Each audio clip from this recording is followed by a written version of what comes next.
Dans cette vidéo, nous allons nous intéresser au cas de Stéphanie, podologue dans le sud de la France. Je m'appelle Christophe Prieur, je suis associé du cabinet PMC Expertise Comptable, un cabinet spécialisé dans l'accompagnement des professions libérales et des investisseurs immobiliers. Avant de nous rejoindre, Stéphanie avait fait le choix d'un cabinet de proximité. Elle avait l'impression de manquer de conseils et n'avait pas de réponse précise à ses problématiques. En 2023, elle a choisi de prendre contact avec nous. Nous avons alors repris sa comptabilité à partir de l'année 2024. Lors d'un rendez-vous avec Stéphanie, nous avons abordé le sujet de son régime juridique, de son régime fiscal, de ses projets professionnels et de ses projets personnels.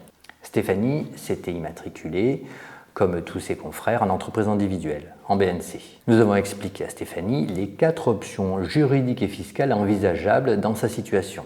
Elle n'avait pas conscience qu'elle pouvait changer de forme juridique et de régime fiscal, et surtout des conséquences concrètes qui vont avec. Nous avons donc proposé à Stéphanie d'étudier précisément sa situation et nous lui avons présenté notre étude fiscale. Nos études fiscales chiffrées sont offertes. Elles sont indispensables pour pouvoir comprendre les conséquences d'un changement juridique et fiscal. Stéphanie générait en moyenne environ 130 000 € par an de recettes. Son bénéfice net était d'environ 70 000 € par an, soit près de 5 800 € net par mois. Elle payait des impôts et des charges sociales sur la totalité de son bénéfice. Elle payait près de 15 000 € d'impôts et de 25 000 € de charges sociales, soit près de 40 000 € par an en impôts et en charges sociales. Stéphanie avait en fait besoin de 3 000 € net par mois pour assumer son train de vie et rembourser l'emprunt immobilier de sa résidence principale. Nous lui avons présenté le résultat de son étude fiscale personnalisée.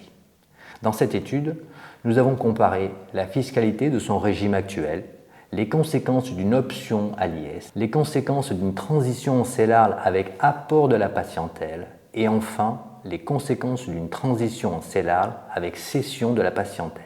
Très étonnée par les conséquences chiffrées des options que nous lui avons présentées, Stéphanie a choisi d'exercer en CELARL en apportant sa patientèle au capital social de sa CELARL. Les opérations financières, juridiques, fiscales et administratives ont duré environ 6 mois. À l'issue de ces 6 mois, son entreprise individuelle a été radiée et elle a continué son activité avec sa CELARL, sans interruption de son activité. En décidant de se rémunérer 3 000 € par mois, Stéphanie a économisé environ 24 000 € par an en impôts et en charges sociales, soit 2 000 € par mois.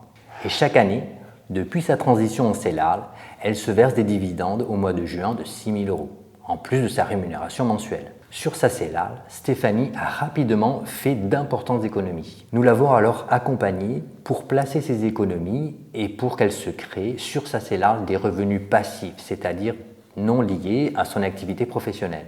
Au lieu de payer beaucoup d'impôts et des charges sociales chaque année, Stéphanie a structuré son activité professionnelle et aujourd'hui, elle développe son patrimoine et sécurise son activité. Avant de prendre une décision et d'entamer des formalités juridiques et fiscales, une étude fiscale chiffrée est indispensable pour vérifier l'intérêt de ces opérations et en comprendre les conséquences précises et chiffrées. Alors si vous aussi vous exercez en libéral et si vous cherchez des solutions concrètes et du conseil, vous pouvez nous contacter par mail ou par téléphone. Si ce cas pratique vous a intéressé et que vous souhaitez en voir d'autres, vous pouvez bien sûr liker cette vidéo et vous abonner à notre chaîne.